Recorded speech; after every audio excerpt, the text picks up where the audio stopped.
Hey, Scott Jordan and Mark Warner here for Jancast number 110, Thursday, October 21st. And where are we, Mark? What are we doing in this room? Well, we're all dressed up because I think we're attending a wedding in an hour. No, actually, we're doing something that we like doing quite often. It's having conversations with our distributors. We have organized kind of an informal distributor council that we're able to discuss some ideas that we have, but also listen more than we talk and get feedback as to what our distributors want. And we rotate that council membership every year, and this will be the final one for the 2021 Distributor Council. And we've got next year maybe some opportunities, right, Scott? Yep, and we try to match up distributors that are non-competing markets so they can talk confidentially about things, not pricing and stuff like that, but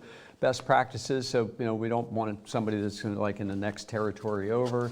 So we have multiple sessions. We had 3 yesterday and we have 2 today. So it's a great way to find out what the pulse is from the distributors and what we can do to help them out. So if you're interested in joining one of those coming meetings, just let us know. And if you're not a customer, another reason to become a customer of Bullen, because some of the people that watch Jancast are not Bullen customers, Mark. Can you believe that? That's hard to believe. Yeah. I would think that there would be such an incredible desire to engage with Bullen after Jancast.com. But the reality of it is that we take a fresh look at this Distributor Council every year, and we're in the process of giving some thought towards the 2022 Distributor Council, and we love the idea of being able to rotate different people into it. And the thing I like about it the most, Scott, is as much as we come prepared to share ideas that we have, we inevitably learn a lot about some of the challenges and victories that distributors are having. So it's very valuable from that standpoint. Particularly this after what we've gone through in the last year and a half. So yes, but let's get. Oh, has this past year been abnormal? So it's amazing because we did a Distributor Council meeting like this early 2021, first quarter, and everybody was so optimistic about the end of the pandemic, and the light they could see was done. That was the light at the end of the tunnel, and the economy was going to snap back like a rubber band. And then the D word popped in, Delta variant, and it changed everything. It was like the perfect storm. Yep, and the vaccine word too, but we won't get into that. But so supply chain updates are part of our Jancast. Part of that perfect storm was not just the pandemic, but the ripple effect on supply chain, and also it came up a lot in our conversations was supply chain or labor shortages, and how that's impacted not just our distributor network, but also the clients, the customers of our distributors. They're not able to actually operate at their full capacity. And it seems that even our distributors that service a lot of government agencies like cities and so on, they're not all the way back yet. It was surprising to learn that. I would have thought that all those would have been up and running. But so we have all those container ships that are sitting off the coast slowly but surely. Hopefully there's going to be a big change coming with the 24/7 operation that the administration's put in place. But I was reading this morning in the Wall Street Journal that even after that, so you got thousands of containers come in and they get them off the ships. Everything's great. Ships go back to wherever they came from. They can fill back up again and come back. So those containers then have to go somewhere. Who's going to drive all those thousands of containers that are now, normally it's so many spread over a period of time that it's manageable. But now we've got thousands and thousands of containers, and they're worried that it's going to get caught up at some point, but there's not enough truck drivers to move all those containers around. So the good news is they're saying, they're seeing the light at the end of the tunnel with supply chain stuff, but freight is going to be an issue as far as getting all that stuff around the country. And when you have an issue with freight like that, it can also lead into issues with freight costs. So everybody's experiencing that. But there's always kind of a positive side to every story, and years from now we'll be looking back at some of the positives out of the pandemic, and we've all learned how to do business in different ways. Platforms like Zoom and GoToMeeting and WebEx and so on have all experienced massive increase in demand. And if you remember back in the beginning of the year, we had people that didn't even know what they didn't have a camera. They didn't have a camera. They didn't even know how to do it. And now it's become almost commonplace to be involved with Zoom meetings. People are doing it not just for business, but to engage with their families. So I think that's something people will talk about in years to come. I think some of the other things people will talk about is how it changed a lot of occupations. Like you're talking about truck drivers and the shortage of drivers. And one of the issues has always been that if you wanted to be a truck driver, you had to wait to enroll in truck driving school. And they're now proposing getting students engaged in learning how to drive commercial vehicles while they're still involved with like a vocational technical school.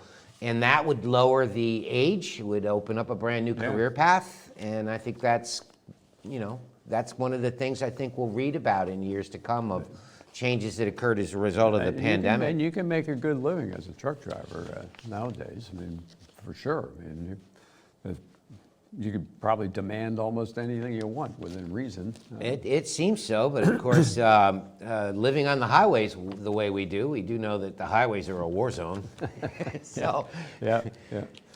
Okay. All right. So, some of the other things that I think we're going to see coming out in the news is businesses that crashed and burned as a result of the pandemic, and businesses that thrived. And Scott, there was some recent studies that showed that BSCs are very interesting. They've done very, very well in general, not all, but those BSCs that adapted to learning the arts and sciences of cleaning and disinfection were able to increase their client base and get involved with proper disinfection of facilities, and that had them running very, very busy. Yep, it was like a 30% increase or something, wasn't it? I don't recall exactly what their sales increase was, but I do know that more than half of the building service contractors that were surveyed were thrilled about their increase in volume. In business. So, things like that tend to help the healthy. Those that adapt and those that can change, and it tends to hurt those that are static and not necessarily willing to make a change in their business model a little bit to adapt to it. But, the other things I think we're going to see a lot about is down the road is how we went into an environment of a high degree of toxicity and the goals to try to accomplish all this without creating a toxic environment. And, I think they're going to write about it in the history books of how Bullen was on the leading edge of that. Absolutely. Well, that ties in with the news of the new Leeds certification that they've taken into account safer choice or DFE approved disinfectants that are on the N list, right? And what they did is took a look at probably more than a dozen different active agents that are used in disinfectants and took a fresh look at it to determine which ones are the least level of residual toxicity. And it came up with a short list of active agents. And the CitroRx that Bullen introduced is one of those active agents. It's on the EPA DFE list as being preferred and sustainable type of chemistry. The other things that tie into all that, which is kind of fascinating, there's other ingredients that actually get added to active agents. It's the carrier. Is the carrier water? Is it solvent? Is the dye or oil-based, or is it plant-based? Is the surfactant solvent-based or bio-based? And there's all these other things that can go into it that can be leveraged into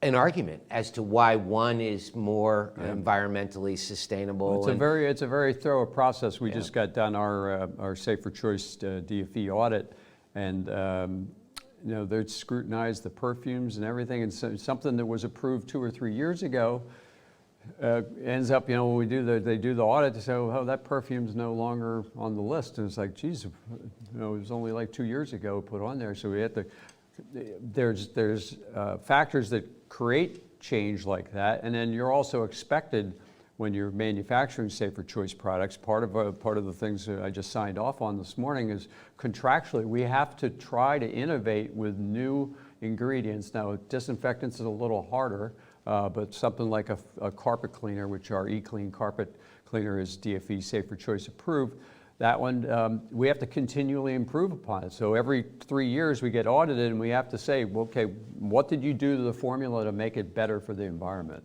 So it's an ongoing process that's constantly changing.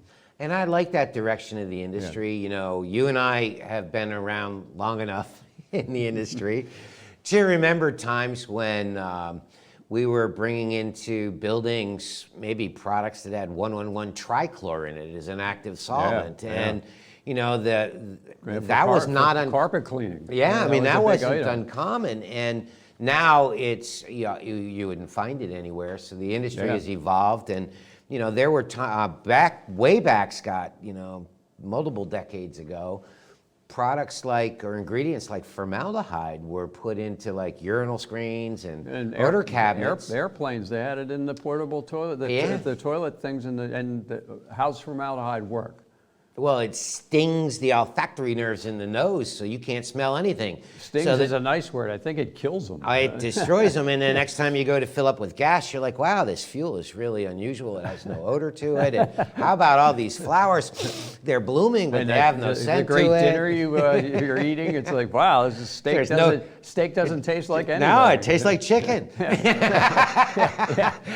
Yes. So that's a line from The Matrix, by the way. So it's good. It's good they've eliminated some of that stuff. But, to your point, though, what got us on that discussion was the U.S. Green Buildings Council's LEED program, the Leaders in Energy and Environmental Design. Yeah. It's part of what architects strive to achieve and building owners strive to achieve. And they have taken it to the level of looking at disinfectants and figuring out which ones are added to it. And the big thing to make a point about is that the LEED program has now changed its emphasis on how cleaning is performed. Oh, really? So it used to be somewhere around 30% of the LEED grades were related to how it's cleaned. What are the products? What are the procedures? Is there training in place?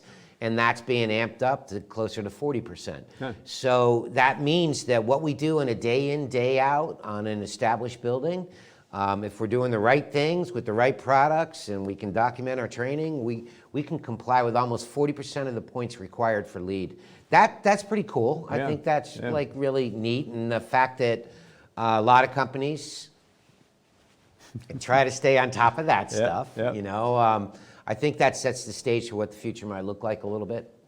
So blatant product plug would be CitroRx. If you need more info on that, we'll put a link below the video feed. So that would be called a BPP, the blatant product plug. As compared to the BBS, which is the Bullen Broadcast Studio, which is where we are right now. So like going back into the whole concept of some of these changes with LEED, one of the most, I have to say, satisfying changes that I've seen in recent years is the fact that floors have now been acknowledged as a potential infection threat because they're the superhighways. The pathogens get on the soles of your shoes, the wheels of the carts. Bacteria has the opportunity to colonize in a custodial closet or a cleaning provision area. And as they go out to the rest of the building, they literally travel with them. Anything that it's developed in that petri dish of a custodial closet. And we've known that for many, many years because of the testing that we've done with ATP and swab culturing. And we've been talking about it as part of what you have to look at. It's not just touch points. It's not just above the floor horizontal surfaces, but the floors themselves can have an influence on the spread of infectious elements. You used to always tell the story about you have your backpack or your briefcase and you get on the airplane and you put it down on the floor, carpeted or not carpeted, and you think, oh, everything's great. Then you pick it up and you put it on the little tray thing. So you've transferred the stuff from the floor now via your backpack or your briefcase to your tray table where you're eating. Next thing you know, you're eating after you touch. It's like, oh my God. I mean, people don't even think about it, but it's good that it has validity now, because you've always told that horror story, and I always think about it when I'm traveling. It's like, oh my God, don't even, just put it up top, and you're hoping that's better, but that area is all contaminated too. So I don't know how do you relax? Oh, I can't handle it. Well, the worst thing to think about is the pockets on the back of the seats on an airplane. Oh yeah. Because if the person on the previous flight had a runny nose, where did they put the tissues? Wow. Yeah. Right? Yeah. So anyway, with that said, back to floors. The fact that for many, many years the health community didn't acknowledge floors as an infection threat, and now all the documents coming out through within the healthcare community are all saying we need to pay attention to the floors. Yeah. Now, floors in the past were done with, let's say, neutral floor cleaners. Yeah. And we wouldn't want to go into a room and try to spray a ready-to-use disinfectant down on 100,000 square feet of floor area. No. So it's created a brand new need for neutral pH, non-corrosive forms of concentrated disinfectants that are still efficacious for SARS-CoV-2 and some of the things we worry about, which is great. I mean, it's great that the world is acknowledging that. It's great that there's a renewed emphasis on the fact that there exists disinfectants that can be run through an auto scrubber or a mop bucket without having any deleterious effect on whether it's a hard floor or a carpet for that matter. Yeah. There's disinfectants that are approved for use as sanitizers on soft surfaces like carpeting. So really happy to see that change being embraced, and I think that's just a sign of things to come.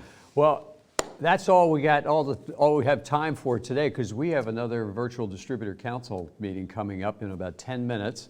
So thanks a lot for tuning in. If you want more info on how you could be part of that Distributor Council in the coming months and years, or year, just reach out to us, and thanks very much for tuning in. I think we covered a good amount of stuff in our new format. It's hard to kind of do it without our notes and everything. We've got a secret method we use when we usually do it, but I love being back in the broadcast studio. And we got that, dressed up. That whole new look going on there. And we're going to figure out how to add like audience sound effects, like applause and laughter. No, I'm kidding. No. Well, thank you very much. Thank you, everybody. We got to go. Get ready for the next meeting. Have a great day, week. See you next time.